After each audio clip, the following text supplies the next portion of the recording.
just in case you're wondering, Paul Rietzl finished 24th in Grand Prix Paris 2011. With 3 losses, he finished 24th. So it's top 32. He gets some extra points for that. With 1 intentional.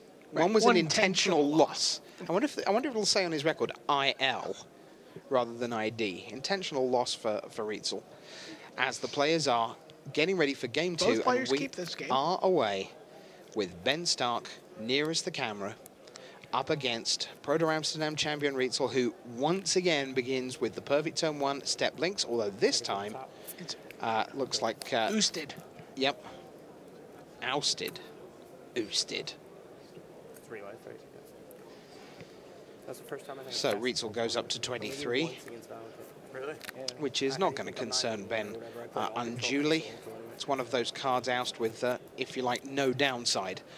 The 3 life you're quite happy to give away in the kind of matchup where you want it. He really wants his step links to be in play for these turns, because step links is not a card you want to draw necessarily on turn 3, when maybe you've used your, you're playing lighter on land, you've used your resources, and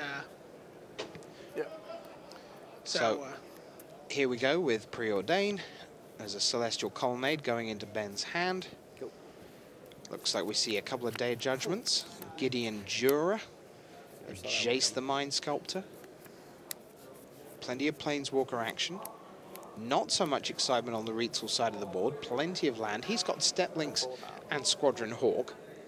And of course, the thing is, those lands can be potentially very exciting with the Step Links. As Rietzl goes to fetch the 3 more Squadron Hawks. So he is squadded up. And I guess for Ben, part of the question is how many of those you let hit play before you decide to pull the trigger on Day of Judgment number 1. Another oust.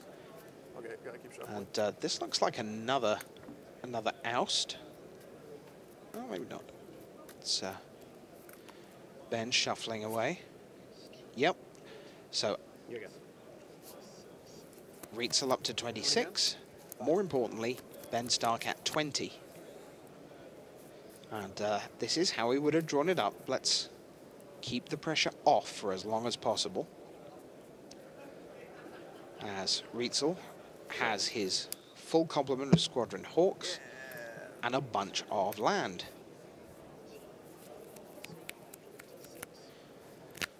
So there's no doubt that card for card, it's the Ben Stark hand that's more entertaining. But Boros is all about the synergy. Your turn.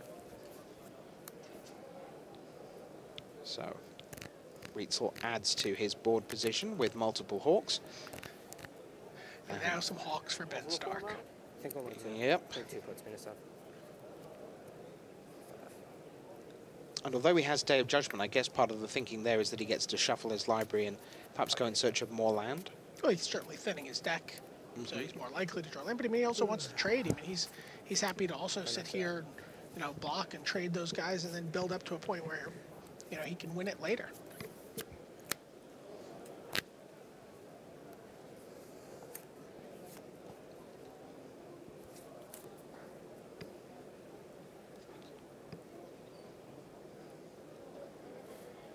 So there you see Ben Stark trying to find a way past a pretty tricky opponent and a pretty tricky matchup. Had a brilliant start to the year, second at Grand Prix Atlanta behind Jason Ford. Rietzl taps and then untaps his 2 mana and then taps again and says, here's Stoneforge Mystic, what can I get? Gets Adventuring Gear. So that's equipped for 1, +2/+2 with the landfall. And that will equip to a Squadron Hawk. Ben nods as Paul continues to shuffle and offers it to his opponent.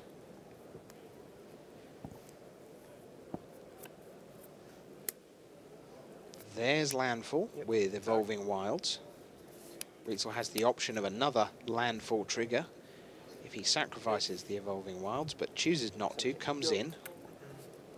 I was watching Paul play with Adventuring Gear against Patrick, and he was just, really, moving that card around, and he'd play a fetch land, then move the Adventuring Gear, sack the fetch land, and so, the bonus from the Adventuring Gear is not attached to the equipment, right? It gives the bonus to the creature. So your creature becomes a 3/3, you move the Adventuring Gear to another creature, and if you have landfall, you can make that one a 3/3 as well.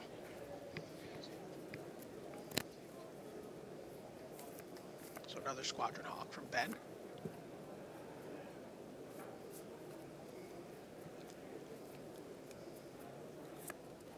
He's probably not far from the point where Rietzl says, "Have you got it?" and Ben says, "Yes, I have." Because there's quite a lot going on Rietzl's side of the board. 1/3/3 Squadron Hawk.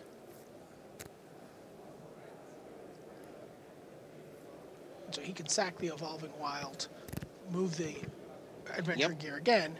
And he's got Arid Mesa right there as well. Get in for a guaranteed 6 if he'd like. Or 7 even, since the Stoneforge can attack as well. Which would drop Ben to 10. Squadron Hawk is all that's back for Ben Stark right now. We know he has... And those Squadron Hawks are just going to chump. They're not sticking around to do anything fancy. He's Sure. just going to... Yep, here you go. He sacks the Evolving Wilds. I mean, you know the cards I can cast right now. Like, Yeah. do what you I know. I mean, I just pick up my library. You gotta be careful with that kind of stuff. Then he moves the third one. Moves to the third creature. I want to attack. One of the cards we've not seen a lot of this weekend is Hero of Oxid Ridge, and we haven't seen it yet in this match, but they are in Paul's deck. It is a card that Ben Stark says is not real. Yeah. And by not real, he means unreal, as in unreal good against him. Yep.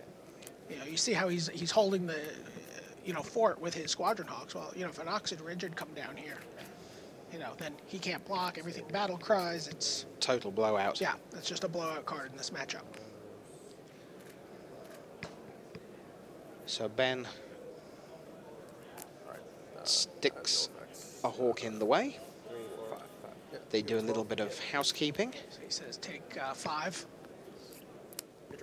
At the end of which Ben Stark has fallen to 12. Stark makes that 11 at end of turn as he goes and sorts himself out with land number 4 and then untaps 4. 1, 2, 3, 4. Day of Judgment. So Stark pulled the trigger at 11. How many cards left in your hand? And now Rietzl 6. will show him what wave number 2 looks like. Remember, Arid Mesa available to him for landfall. 3 plains, 2 mountains. Adventuring Gear. He's got more fetch lands in hand. Marsh Flats, Scalding Tarn, Squadron Hawk, Step Links, and a mountain. So we're going to see the Step Links come down as the first part of wave number 2.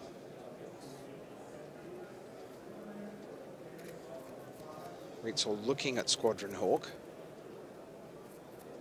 trying to decide whether he wants that run out there as well. Looks like he does. There it is. And we're going to see Adventuring Gear go on the Squadron Hawk. Last play of the turn is the Scalding Tarn. So 2 lands ready to trigger. We know he also has an ordinary basic land in hand, so potential 3 triggers of landfall next turn for Rietzl. 1 up here against Stark, who potentially would be in okay shape. Okay, there's Divine Offering for the Adventuring Gear. Gain 1 life back. And then 2 more mana for Squadron Hawk. Goes into his library, piling his way through to find the rest. And he would, in fact, have drawn it next. 12:26. Hawk got a hawk. Yeah. Another Day of Judgment there, Jace the Mind Sculptor. Gideon Jura, Ratchet Bomb. Now, BDM, Stark is still at 12. The adventuring gear has gone, turning all those landfall triggers into currently nothing. Ben seems to be in okay shape. I know I said that last game, and watch what happened. Well, a Hero Vox at Ridge would be pretty exciting here. Oh, dear. Yes. I was going to say, I think I missed damage from your fetch lands, but they're in play. They're not in the yard. Yeah, I haven't used the pain land yet. Yeah. Still at a comfortable 26.